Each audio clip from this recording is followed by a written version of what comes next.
I stood there in the middle of our living room, the chatter and clinking glasses swirling around me like a storm I couldn't escape. It was my 29th birthday, but you wouldn't know it from the way the night was going. Naomi had invited her friends over, people I barely knew, people who filled our house with their loud voices and fake smiles. I'd wanted something small, maybe just the two of us with a cake and a movie, but she'd insisted on this big party. "It's your birthday, Carter," she'd said earlier, her voice sweet but firm.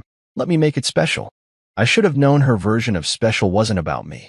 I leaned against the wall, sipping a beer, watching her glide through the crowd in her tight black dress, her laugh cutting through the noise like a blade. She was the star, always had been, and I was fine with that most days. I liked being the quiet one, the guy who listened more than he talked, who kept things steady while she shone. But tonight felt different. Tonight, I felt like a prop in her show. The room was packed with her people, corporate guys in stiff suits, yoga moms with perfect hair, and her sister Fallon, who never missed a chance to poke at me. They were all holding champagne flutes, toasting to something I didn't care about. When Naomi raised her glass and turned her eyes on me, I thought maybe she'd say something nice, something about us, about the life we'd built together. Instead, she smirked, her lips curling like she was about to tell a joke. "Carter's what my family calls the family mistake," she said, her voice loud enough to carry over the music. The room went quiet for a second, then Fallon let out this sharp, ugly cackle. She pointed at me, her manicured nail glinting under the lights, and added, "Birth control's only 99% effective. He's the 1%. Laughter exploded around me, a wave of it crashing over my head. I stood there, the beer bottle cold in my hand, my face burning. They were all looking at me, waiting for me to laugh too, like it was some big, hilarious game. But I couldn't. My chest tightened, and all I could hear was the blood pounding in my ears. I didn't say anything. I didn't yell or throw the bottle or tell them all to get out of my house. That's not who I am. I just set the beer down on the table, turned, and walked away. The noise faded as I moved down the hall to our bedroom, my steps steady even though my mind was spinning. I closed the door behind me, the click of the latch cutting off the party like a guillotine. The room was dark, quiet, ours, or at least it used to be. I stood there for a minute, staring at the bed we shared, the dresser with her jewelry scattered across it, the life we'd made. And then I decided. I grabbed my backpack from the closet, the old one I used to take camping before we got too busy for that kind of thing. I didn't think too hard about what I was doing. I just moved. Socks, shirts, a pair of jeans, my toothbrush. The essentials. My hands were steady, but inside I was shaking, like something was breaking loose after years of being tied down. I zipped the bag shut and slung it over my shoulder. The party was still going when I stepped back into the hall. Someone had turned the music up, and I could hear Fallon's voice cutting through it, probably telling another story about how useless I was. Naomi didn't even notice me standing there. She was too busy laughing, her head thrown back, her glass tipped to her lips. I could have walked over, said something, made a scene. But what was the point? They'd already said everything that mattered. I wasn't their punching bag anymore. I turned toward the front door, my boots quiet on the hardwood, and slipped out into the night. The air was cool, sharp against my skin, and the street was empty. No one followed me. No one called my name. I didn't look back. I just kept walking, the weight of the backpack pulling at my shoulders, the weight of their words finally falling off. It was my birthday, and I was done being the joke. That was the last time I'd let them laugh at me. I was gone, and I wasn't coming back. The night I left was dark, the kind of dark that swallows you whole if you let it. I walked away from our house, Naomi's house now, I guess, with nothing but a duffel bag slung over my shoulder and $320 in cash stuffed in my pocket. It wasn't much, but it was mine, locked away in a drawer she never bothered to check. I'd been stashing it for months without really knowing why, like some part of me had been planning this all along. My boots hit the pavement, steady and sure, even though my head was a mess.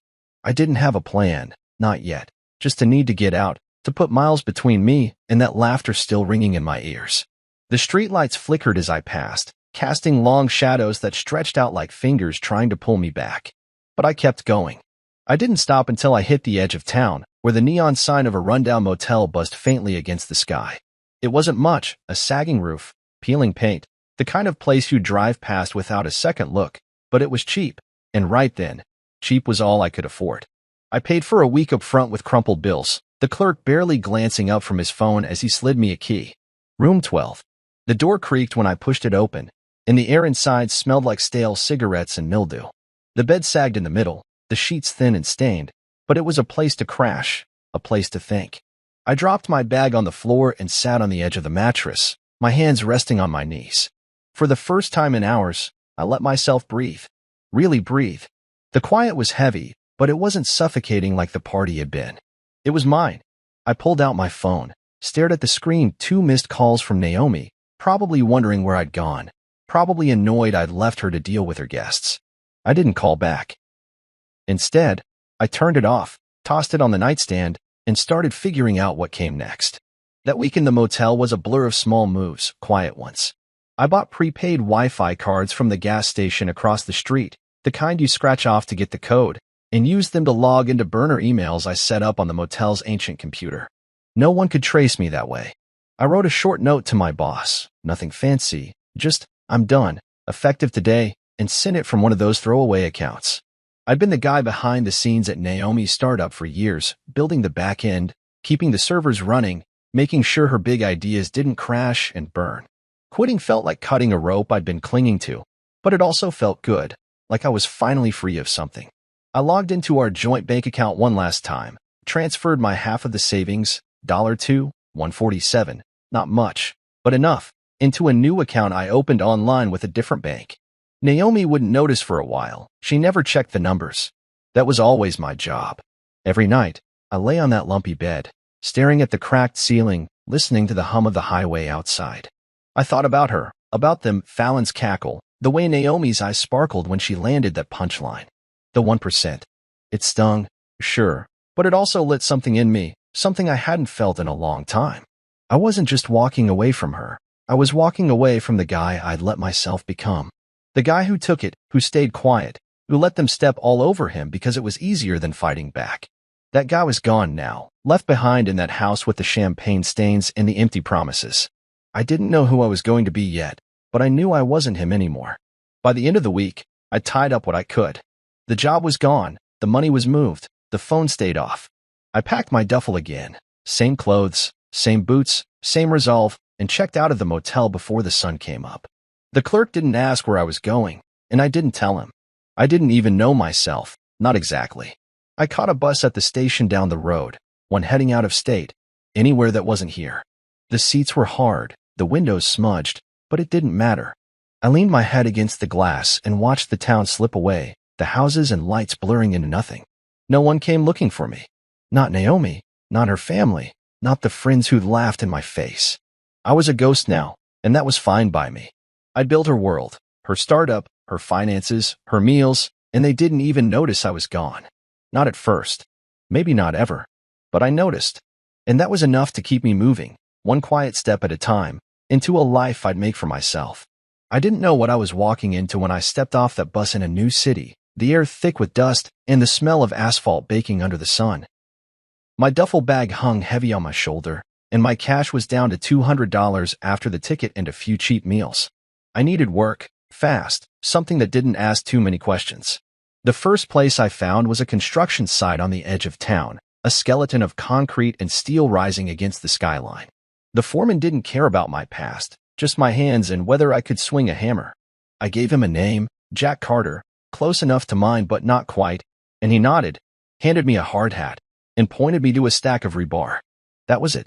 No paperwork, no ID check, just sweat and a paycheck at the end of the week. I liked it that way. It was raw, honest work, the kind that left you too tired to think about the life you'd left behind. The first year was brutal. My hands blistered and bled those early days, the skin peeling back until it hardened into calluses. I shared a flat with 6 other guys, rough types, loud and messy, but they didn't pry. We slept on thin mattresses tossed on the floor, the walls stained with years of cigarette smoke and spilled beer. I kept to myself, nodding when they talked, but mostly staying quiet. The noise of the city was different from home, horns and sirens instead of Naomi's laughter, but it was noise all the same. I worked sunrise to sundown, hauling concrete, driving nails, feeling the ache settle into my bones. Every dollar I made went into a tin box under my mattress, growing slow but steady. I wasn't spending on anything but food and rent. The rest was for something bigger, though I didn't know what yet. That's when I met Luis Mendoza. He was older, maybe 50, with a face carved from years in the sun and a voice that carried over the roar of machinery. He ran a crew on the site, and he noticed me, not because I talked, but because I didn't. One day, he pulled me aside during a break, handed me a bottle of water, and said, "You're quiet, kid, but you've got hurt in your eyes. What's chasing you?" I didn't answer right away, just took the water and stared at the ground. He didn't push. Instead, he kept me close after that, gave me extra hours, taught me how to read blueprints and handle the heavier tools.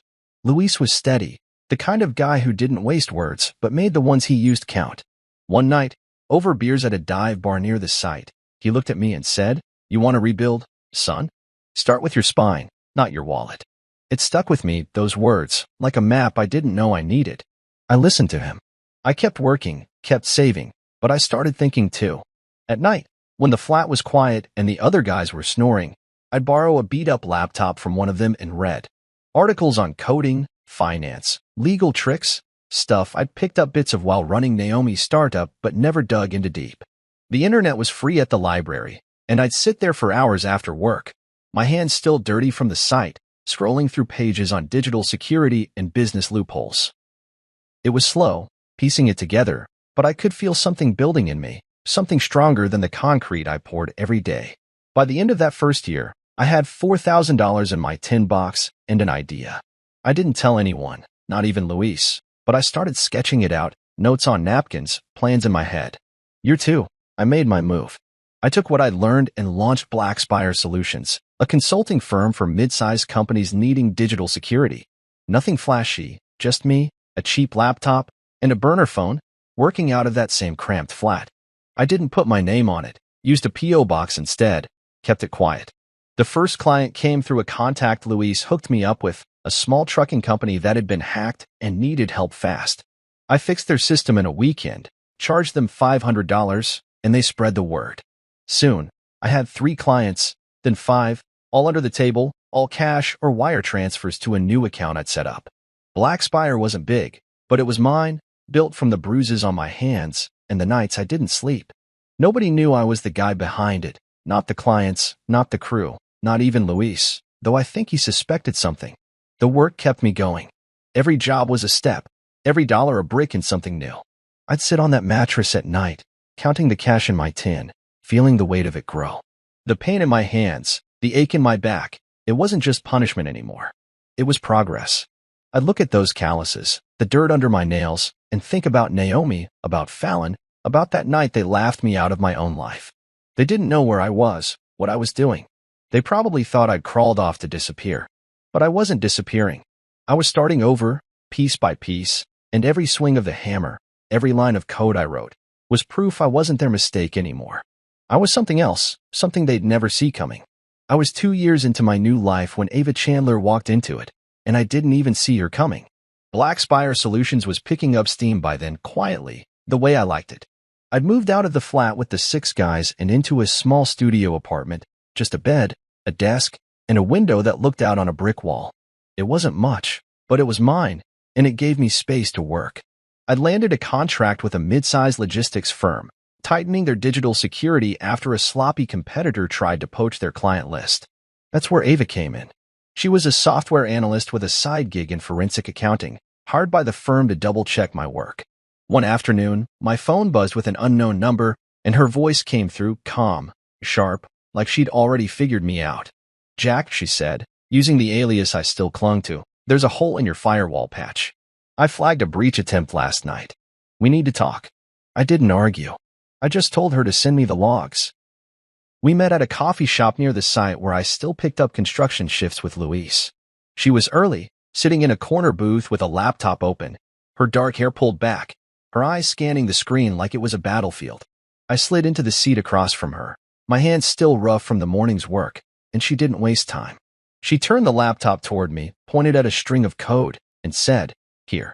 They got in through this. You missed it." I leaned in, studied the lines, and saw she was right. It stung a little. Nobody likes being called out, but she wasn't smug about it. She just waited, watching me with those steady eyes, like she wanted to see what I'd do next. I nodded, pulled out my own laptop, and we fixed it together right there, our fingers tapping keys in a rhythm that felt oddly natural. By the time we finished, the coffee was cold, and I realized I didn't mind her company. That job turned into late-night calls, her voice crackling through my cheap headset as we debugged systems or chased down glitches. At first, it was all business, firewalls, encryption, the kind of stuff that kept BlackSpire running. But then it shifted.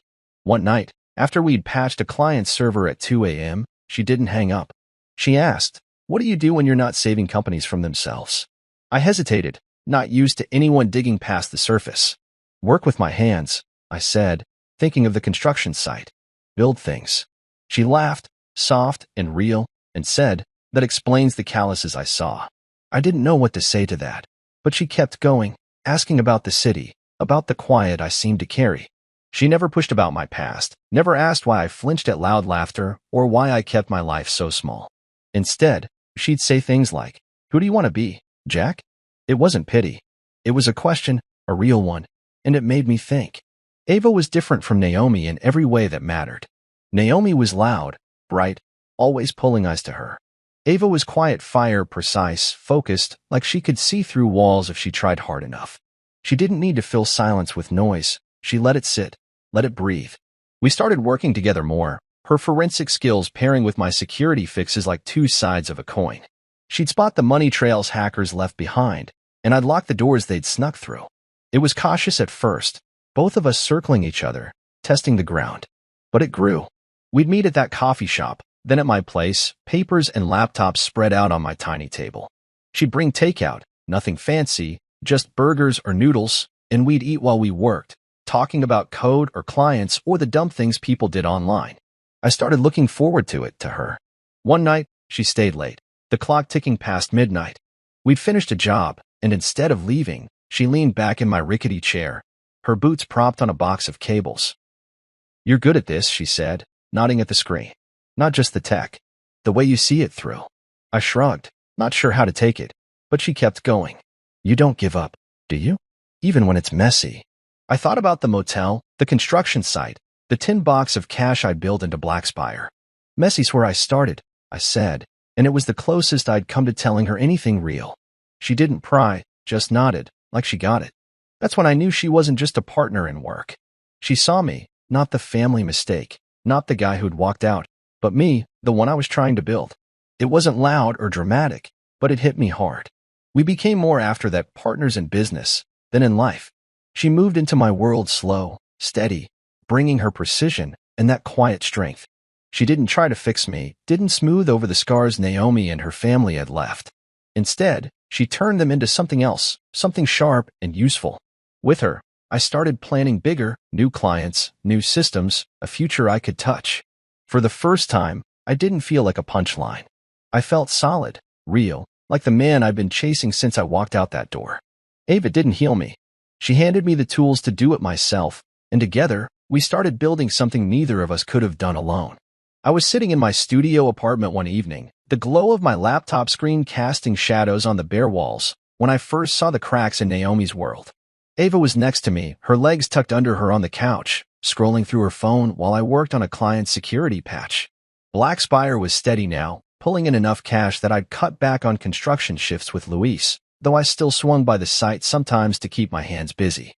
Life was quiet, mine at least, but out there, beyond the city I'd made my home, things were falling apart for the people who'd once laughed me out of theirs.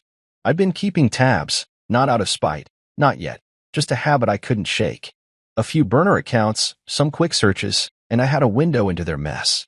Naomi's startup, the one I'd built the bones of, was stumbling. Fallon's cosmetic clinic was a sinking ship. Their parents, Frederick and Lorraine Ashford, were drowning in debt. And me? I was thriving, silent as ever, watching it unfold.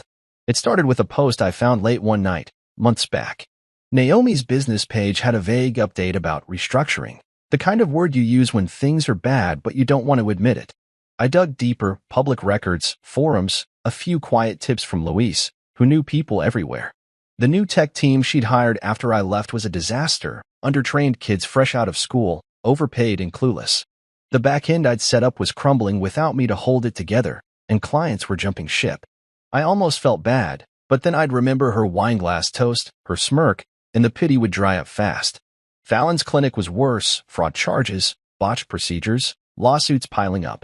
She'd always been reckless, flashing cash she didn't have, and now it was catching up.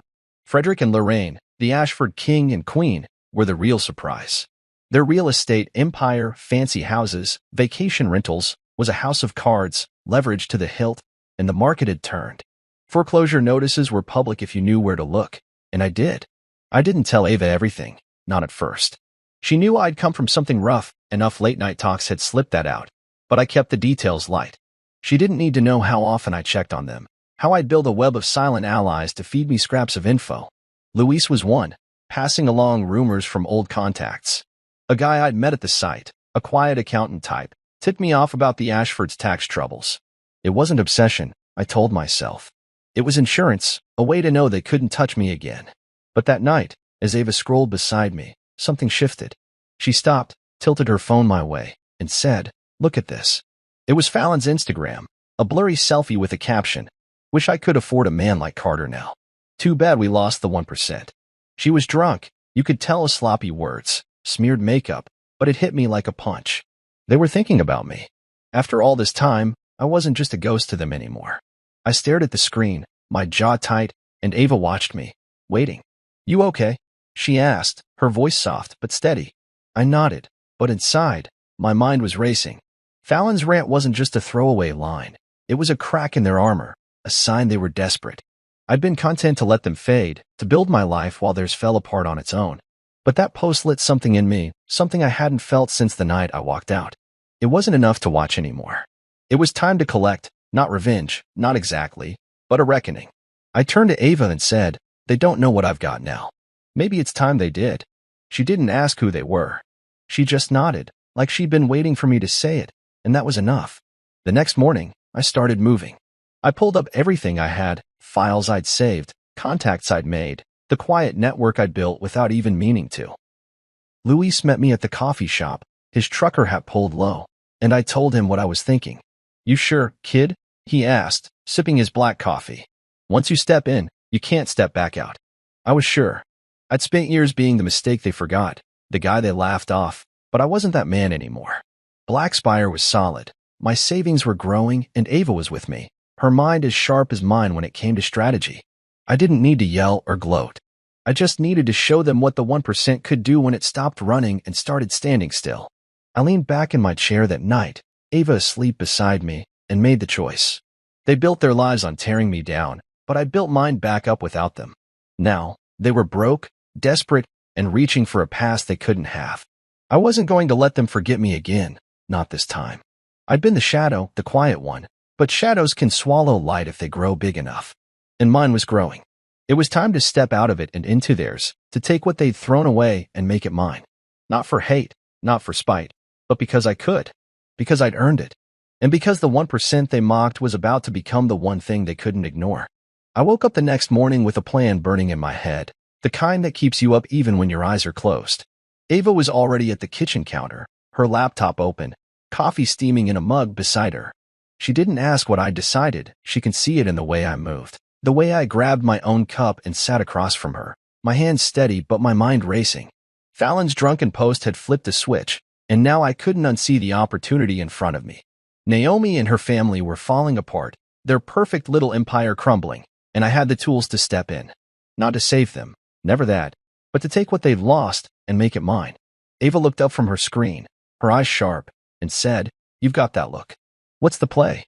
I told her everything about the Ashford's debt, the foreclosure notices, the house I'd once called home. She didn't blink. She just nodded and said, "Let's trace it." We spent that day digging, her forensic accounting skills slicing through their financial mess like a knife. I'd kept tabs on them from a distance, but Ava went deeper, bank records, property liens, payment history she pulled from public databases, and a few gray area sources she knew how to tap. The Ashfords were 2 months from losing their main house, the one where Naomi had thrown that birthday party, the one where I'd packed my bag and walked out. The mortgage was underwater, the payments missed, and the bank was circling. 2 adjacent properties, rental units they'd bought to flip, were in the same boat, tied up in the same loan package. Ava mapped it out on a spreadsheet, her fingers flying across the keys, and by nightfall, we had a clear picture. They were done, and I could step in. I didn't want to just watch them lose it. I wanted to own it. The idea hit me hard, like a hammer on steel, and I couldn't shake it. That house wasn't just a building. It was where they'd humiliated me, where they'd laughed and called me the 1%. Taking it would be more than a win.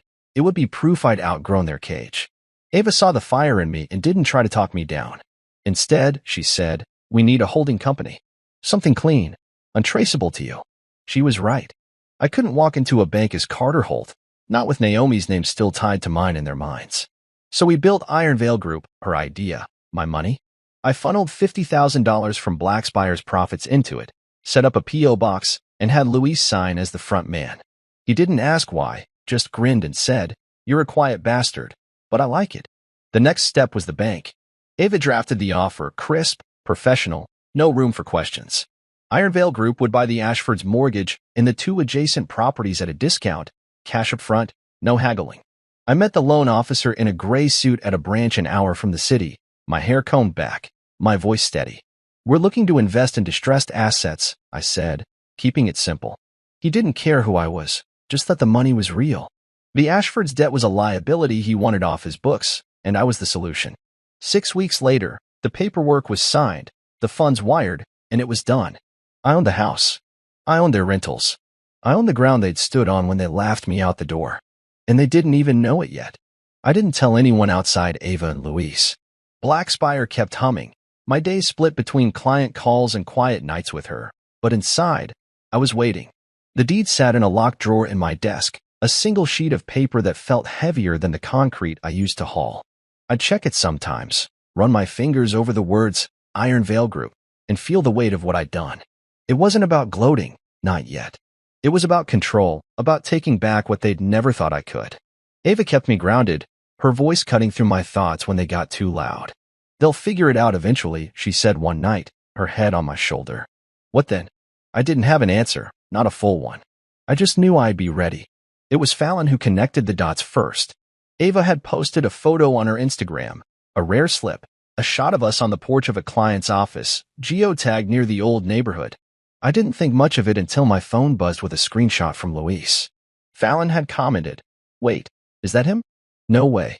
She'd seen me, the shape of my shoulders, the way I stood, and her mind started spinning. Naomi was next. Ava showed me a frantic text from an unknown number. Her, probably, pieced together from some old contact list. "Carter, is this you? What's going on?" I didn't reply. Let them sweat, I thought. Let them wonder. They'd spent years thinking I was nothing, a mistake they could forget. Now they were scrambling, and I was the one holding the cards. I stood in my apartment that night, staring out the window at the brick wall, the deed in my hand. Ava came up behind me, her arms slipping around my waist, and I felt her breath against my neck. "You did it," she said, quiet but sure. I nodded. I had. The house where they'd torn me down was mine now, and so was the power to decide what came next. They were panicking, and I was waiting calm, steady, the way I'd always been. But this time, it wasn't about surviving. It was about winning. I was in the kitchen making coffee when the doorbell rang, a sharp chime that cut through the morning quiet like a warning. It was a cold Tuesday, the kind where the air bites at your knuckles, and I wasn't expecting anyone. Ava glanced up from her laptop at the table, her brow furrowing, and reached for my phone without a word. She tapped the security app, something I'd installed after Blackspire took off, and angled the screen toward me. There they were, standing on the porch of the house I'd taken from them. Naomi, Fallon, Frederick, and Lorraine. They looked like ghosts of the people I'd known, weathered and worn, their designer clothes swapped for thrift store coats and tired eyes. Naomi clutched a folder to her chest, her hair pulled back in a messy bun. Fallon shifted on her feet, arms crossed tight. Lorraine hid behind oversized sunglasses, but I could see the tremble in her hands. Frederick stood stiff, his jaws set, like he was still trying to hold onto something that wasn't there anymore. I set the coffee pot down, my heart thudding hard but steady, and watched them through the grainy feed. Ava didn't say anything, just kept her eyes on me, waiting for my move. The bell rang again, sharper this time, and I felt the old pull, the one that used to make me open the door, smooth things over, take the hit so they could keep smiling. But that was the old Carter, the one they'd laughed out of this very house. I didn't move. I just stood there, letting the sound echo, letting them wait. They rang a third time, and I saw Naomi lean close to Fallon, her lips moving fast, probably whispering something desperate. Frederick stepped forward, his fist raised like he might knock, but Lorraine grabbed his arm, shaking her head. They were unraveling, right there on my doorstep, and I didn't feel a damn thing except the weight of the choice in my hands. Ava broke the silence. "You don't have to let them in," she said, her voice low, firm. "This is yours now. They don't get to decide." I nodded, slow, because she was right.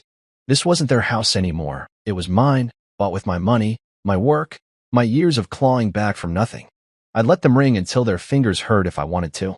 And I did, for a while. The camera caught it all, Fallon pacing, Naomi biting her lip, Lorraine's sunglasses slipping down to show red-rimmed eyes. Finally, Naomi crouched, slid something under the door, and they turned to leave. Their shoulders slumped as they shuffled down the steps, the cold swallowing them up as they disappeared into the gray morning. I waited until the feed went still, then walked to the door and picked it up. A note, scrawled in her handwriting. "Please, we need to talk. It's urgent. Forgive us."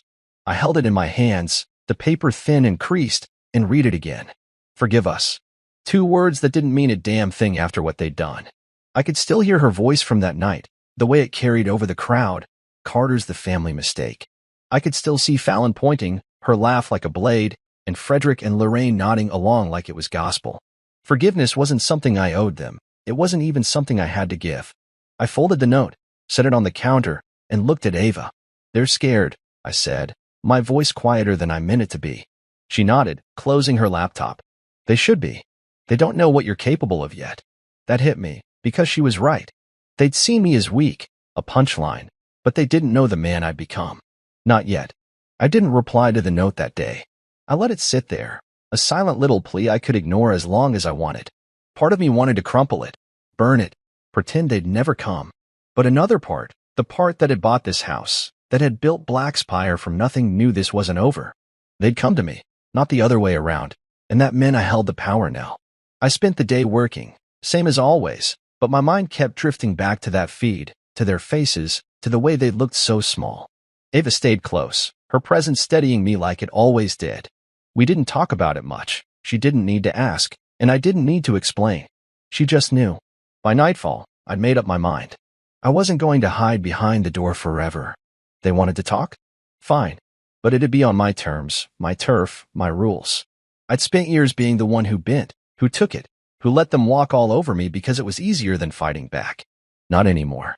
I picked up the note again, ran my thumb over the words, and felt something settle in me, not anger, not pity, just resolve. I'd meet them, sure, but it wouldn't be a reunion. It'd be a reckoning, a chance to show them what the 1% could do when it stopped running and started standing tall.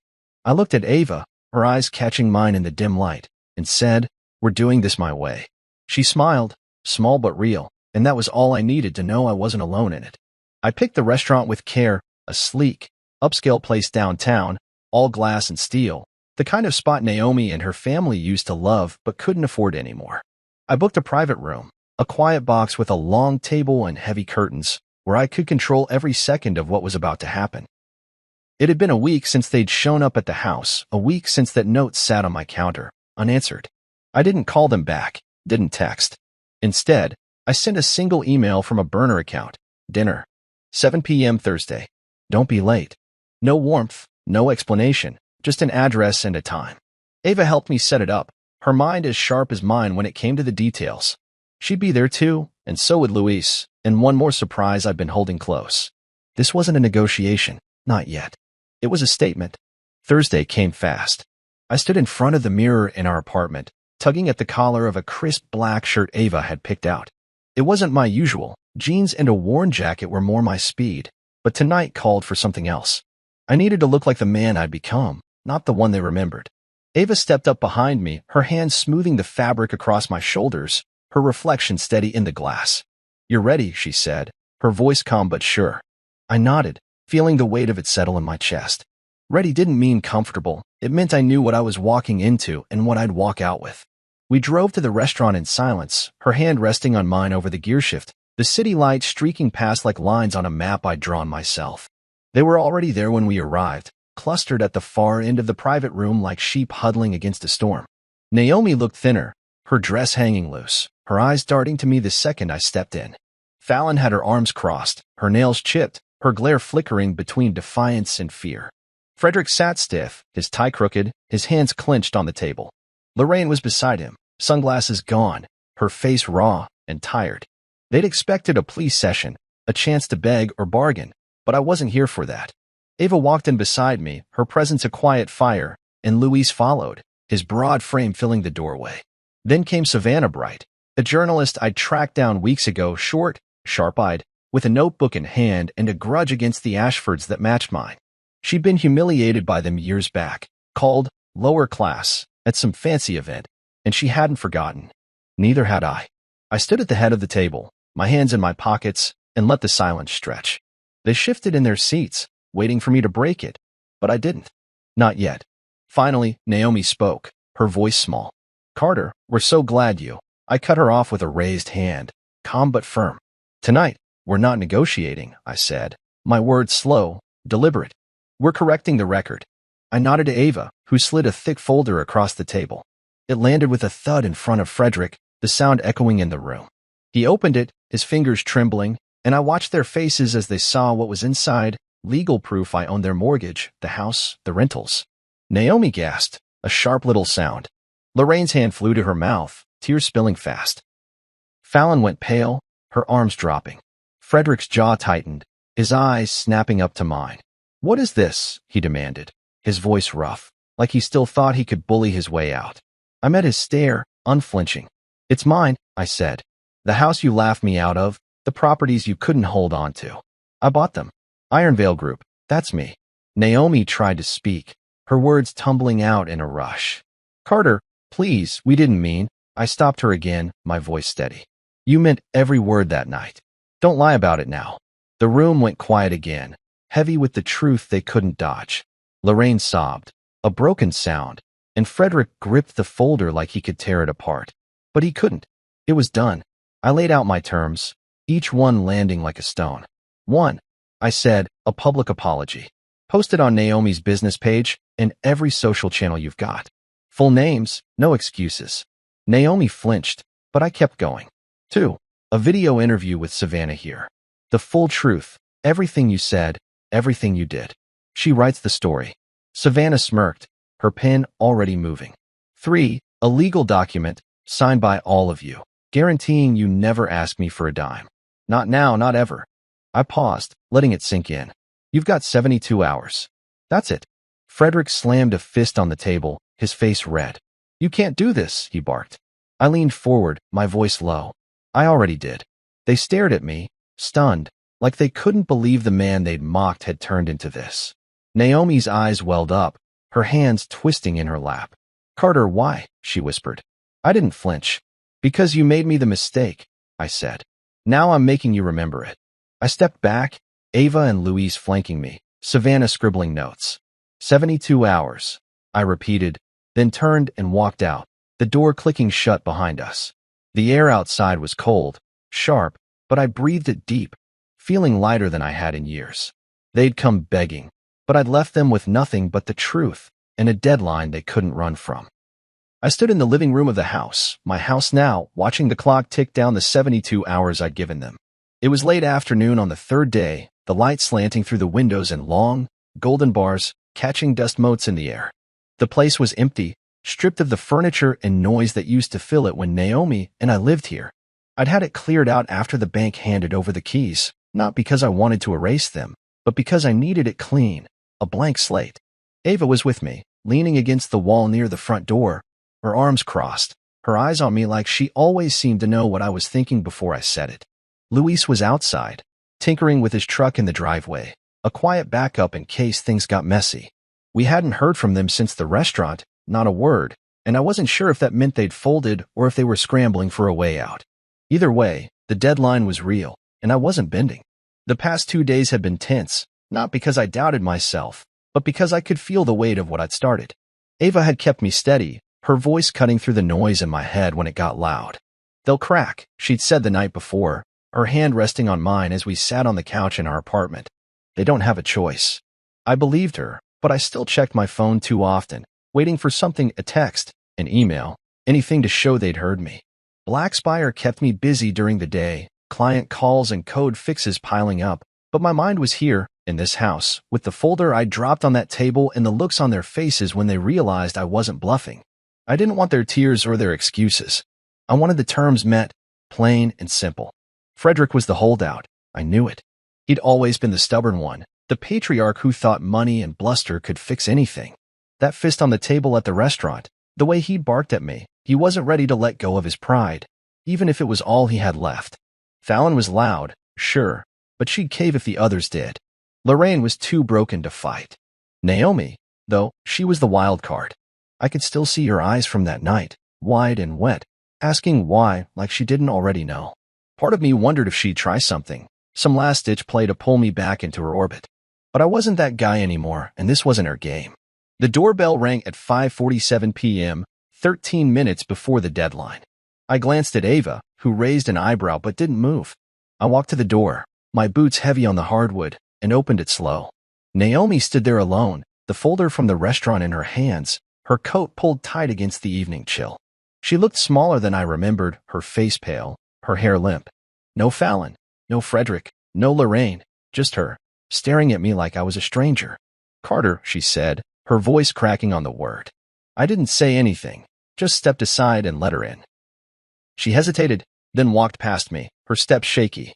Ava stayed where she was, a quiet wall of strength, watching every move. Naomi set the folder on the counter, her hands trembling as she opened it. "It's signed," she said, pulling out the legal document I demanded. I took it, scanned the pages, Frederick's scrawl, Fallon's messy loops, Lorraine's shaky cursive, and hers, neat and small. They'd done it, all 3 terms locked in ink, the apology, the interview with Savannah, the promise to never come after me for money. I set it down, my face blank, and looked at her. "It's done," I said, my voice flat. She nodded, quick, like she was afraid I'd change my mind. Then she took a breath and said, "Can we speak alone?" Her eyes flicked to Ava, pleading, but I shook my head. "No." She froze, her hand halfway to mine, like she thought she could still reach me that way. Ava stepped forward, not loud, not aggressive, just there, her presence enough to stop Naomi cold. "You don't get that anymore," Ava said, her tone even but firm. Naomi's hand dropped, her shoulders sagging, and for a second, I saw the woman who'd laughed at me that night, the one who'd held the room, who'd made me the punchline. She wasn't that woman now. She was just someone who'd lost, standing in a house that wasn't hers anymore, looking at a man she didn't recognize. "I'm sorry," she whispered, tears spilling down her cheeks. "I didn't know what you'd become." I didn't flinch. "You didn't care," I said, and it wasn't cruel, just true. She flinched anyway, like the words hit harder than she'd expected. I didn't need her tears or her flattery. I'd heard it all before, and it didn't change a thing. Luis stepped in from the porch then, wiping his hands on a rag, his voice cutting through the quiet. "Men like Carter don't get second chances handed to them," he said, looking at Naomi. "They build them. You do well to remember that." She nodded, slow, like she was finally seeing it, and turned to leave. I didn't stop her. The door clicked shut behind her, and the house went still again. I looked at Ava, then at Luis, and felt the tension drain out of me. It was over. The terms were met, the line was drawn, and they were out of my life for good. I'd stood my ground, not with yelling or fists, but with the quiet strength I'd built over years. Naomi's apology would go up, Savannah's story would run, and the world would see what they'd done and what I'd made of it. I wasn't the mistake anymore. I was the man who'd turned their laughter into something they couldn't ignore. I stood on the porch of our new place, a Lakeview house Ava and I had bought with Blackspire's profits, watching the water ripple under the late afternoon sun. It was weeks after Naomi's visit, weeks since the deadline passed and the terms were met. The air smelled clean, like pine and damp earth, a far cry from the stale motel rooms and concrete dust I'd lived with for so long. The house wasn't huge, just a 2-bedroom with a wraparound deck and big windows. But it was ours, built from the ground up with money I'd earned, not begged for.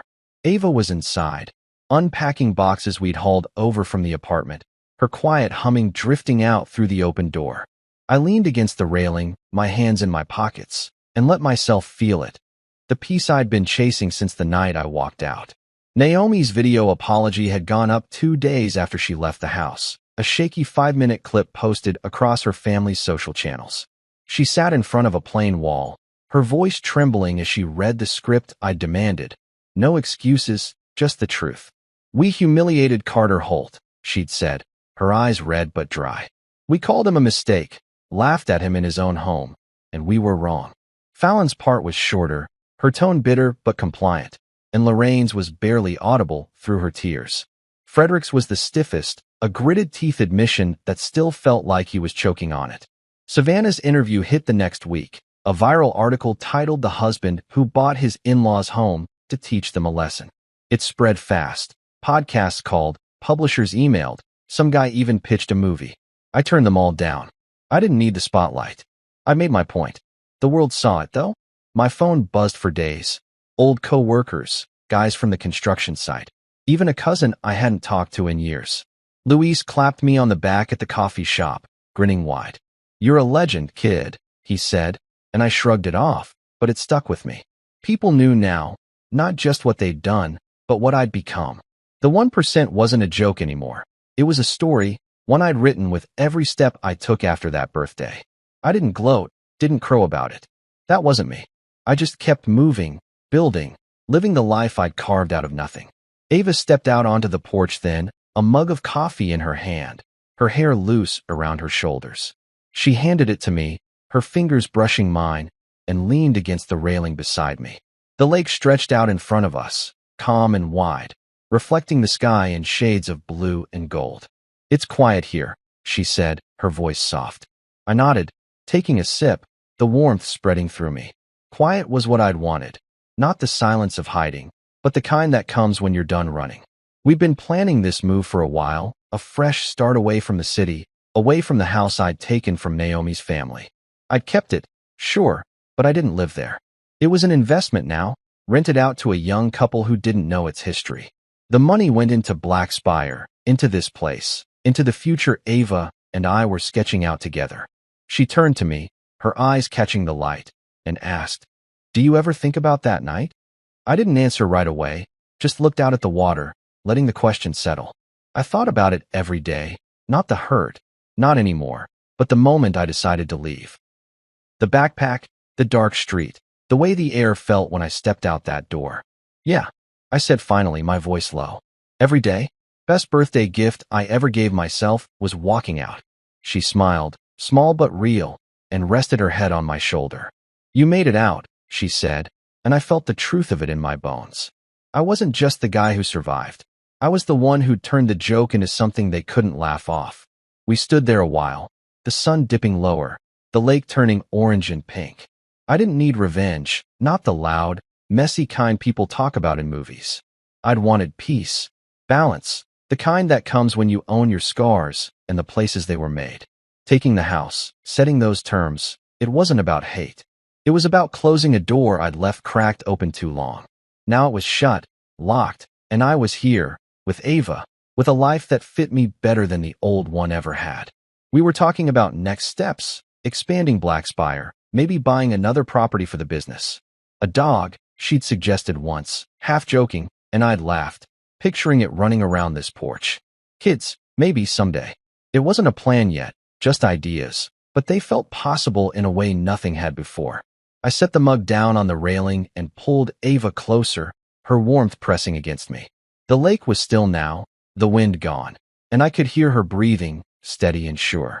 That night, the one that broke me open, wasn't a weight anymore. It was a starting line. I'd been the 1%, the mistake they'd mocked, but I'd made it mean something else. Not the guy who failed, but the one who walked out and kept going until he found his way. This house, this life, this woman beside me, it was all proof of that. And as the sun sank below the horizon, I knew I'd never look back again. I'd made it out, and that was enough.